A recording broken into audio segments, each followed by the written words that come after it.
அனைவருக்கும் வணக்கம்.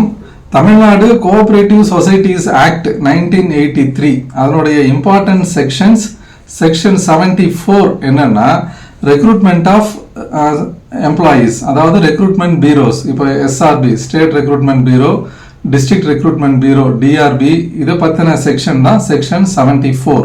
செக்ஷன் 80 அப்படிங்கிறது ஆடிட். ஆடிட் எப்படின்னா ஃபினான்ஷியல் இயர் முடிஞ்சதுலேருந்து 6 மாதத்துக்குள்ள ஆடிட் முடிக்கணும். அதாவது 31/3 ஃபினான்ஷியல் இயர் முடிஞ்சிருச்சுன்னா 39க்குள்ள ஆடிட் கம்ப்ளீட் பண்ணணும் அப்படிங்கிறது தான் செக்ஷன் 80. அப்புறம் செக்ஷன் 81 அப்படிங்கிறது இன்கொயரி. ஒரு சொசைட்டியில் ஏதாவது மிஸ்அப்ரோப்ரியேஷனோ ஃப்ராடோ நடந்துச்சுன்னா ஒரு கவர்மெண்ட் ஆஃபீஸர் வந்து இன்கொயரி பண்ணுவாங்க. அதனுடைய period within 3 months enquiry complete பண்ணணும். எக்ஸ்டென்ஷன் மேக்ஸிமம் 3 months வரைக்கும் கொடுப்பாங்க. செக்ஷன் 82 அப்படிங்கிறது இன்ஸ்பெக்ஷன் அண்ட் இன்வெஸ்டிகேஷன். அதாவது சொசைட்டியில் misappropriation or fraud, but the gravity of fraud வந்து கம்பேரிட்டிவ்லி லெஸ்ஸாக இருக்கும். கிராவிட்டி ஆஃப் ஃப்ராட் அதிகமாக இருந்தால் செக்ஷன் 81 என்கொயரி, கம்மியாக இருந்தால் செக்ஷன் 82 இன்ஸ்பெக்ஷன் அண்ட் இன்வெஸ்டிகேஷன். இதுக்கான டியூரேஷன் பீரியடும் வந்து வித்தின் 3 months கம்ப்ளீட் பண்ணணும். எக்ஸ்டென்ஷன் மேக்ஸிமம் 3 months வரைக்கும் கொடுப்பாங்க.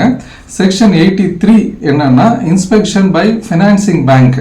இப்போ டிசிசிபி அப்படிங்கிறது financing bank for primary cooperative societies.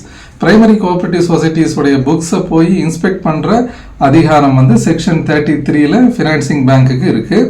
Section 87 அப்படிங்கிறது சர்சார்ஜ். அதாவது ஃப்ராடோ மிஸ்அப்ரோப்ரியேஷனோ நடந்துச்சுன்னா அது யார் காரணமோ அவங்க கிட்ட இருந்து ரெக்கவரி பண்ணுறது தான் செக்ஷன் 87 சர்சார்ஜ். செக்ஷன் 88 அப்படிங்கிறது சூப்பர்செஷன் ஆஃப் போர்டு. ஒரு போர்டு நிர்வாக குழுவை வந்து கலைத்தல், அது வந்து செக்ஷன் 88. செக்ஷன் 89 அப்படிங்கிறது appointment of administrator by government. இப்போ போர்டை செக்ஷன் 88 படி கலைச்சிட்டாங்கன்னா அந்த இடத்துல கவர்மெண்ட் கேன் அப்பாயிண்ட் அட்மினிஸ்ட்ரேட்டர், அதுதான் செக்ஷன் 89.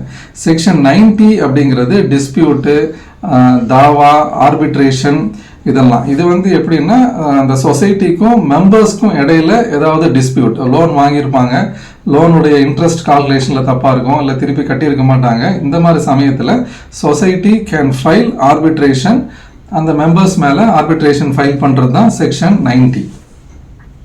செக்ஷன் 152 அப்படிங்கிறது அப்பீல்.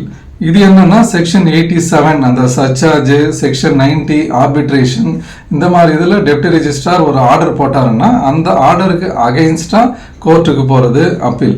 இப்போ செக்ஷன் 36 பர்மனன்ட் டிஸ்குவாலிஃபிகேஷன் பண்ணாங்கன்னா அந்த ஆர்டருக்கு அகெயின்ஸ்டாக பதிவாளர்கிட்டையோ இல்லை செக்ரட்டரி டு கவர்மெண்ட் கிட்டையோ அப்பீல் போகிறது. இதெல்லாம் வந்து செக்ஷன் 152 அப்பீல். இப்போ செக்ஷன் 153 அப்படிங்கிறது ரிவிஷன். இது என்னன்னா கோஆபரேட்டிவ் சொசைட்டியில் ஒர்க் பண்ணுற எம்ப்ளாயீஸ் மேலே ஒரு டிசிப்ளினரி ஆக்ஷன் அந்த போர்டு எடுத்தாங்கன்னா அந்த டெசிஷன் அந்த ஆர்டருக்கு அகெயின்ஸ்டாக ரிவிஷன் ஃபைல் பண்ணுறது தான் செக்ஷன் 153. இந்த ரிவிஷன் யார்கிட்ட ஃபைல் பண்ணுவாங்கன்னா ரெஜிஸ்ட்ரார் அல்லது ரெஜிஸ்ட்ராருடைய அவர் யாருக்கு வந்து பவர் டெலிகேட் பண்ணி கொடுக்குறாரோ அவங்க கிட்ட வந்து செக்ஷன் 153 ஃபைல் பண்ணுவாங்க. செக்ஷன் 154 அப்படிங்கிறது ரிவ்யூ. இது என்னன்னா ஆல்ரெடி ரிவிஷன் ஃபைல் பண்ணி ஒரு ஆர்டர் வாங்கியாச்சு, அதுக்கப்புறம் ஒரு நியூ ஃபேக்ட், இம்பார்ட்டன்ட் ஃபேக்ட் ஒன்று கிடைச்சிது, ஸோ அந்த டிசிஷனை ரிவ்யூ பண்ணணும் அப்படிங்கிறது தான் செக்ஷன் 154 ரிவ்யூ. செக்ஷன் 181 அப்படிங்கிறது power of RCS to give directions to the society. சொசைட்டிக்கு பதிவாளர் வந்து உத்தரவு கொடுக்குற அதிகாரம் தான் செக்ஷன் 181. செக்ஷன் 182 அப்படிங்கிறது power of the government to give directions to the society. So இதெல்லாம் வந்து important sections of Tamil Nadu cooperative societies act 1983. நன்றி, வணக்கம்.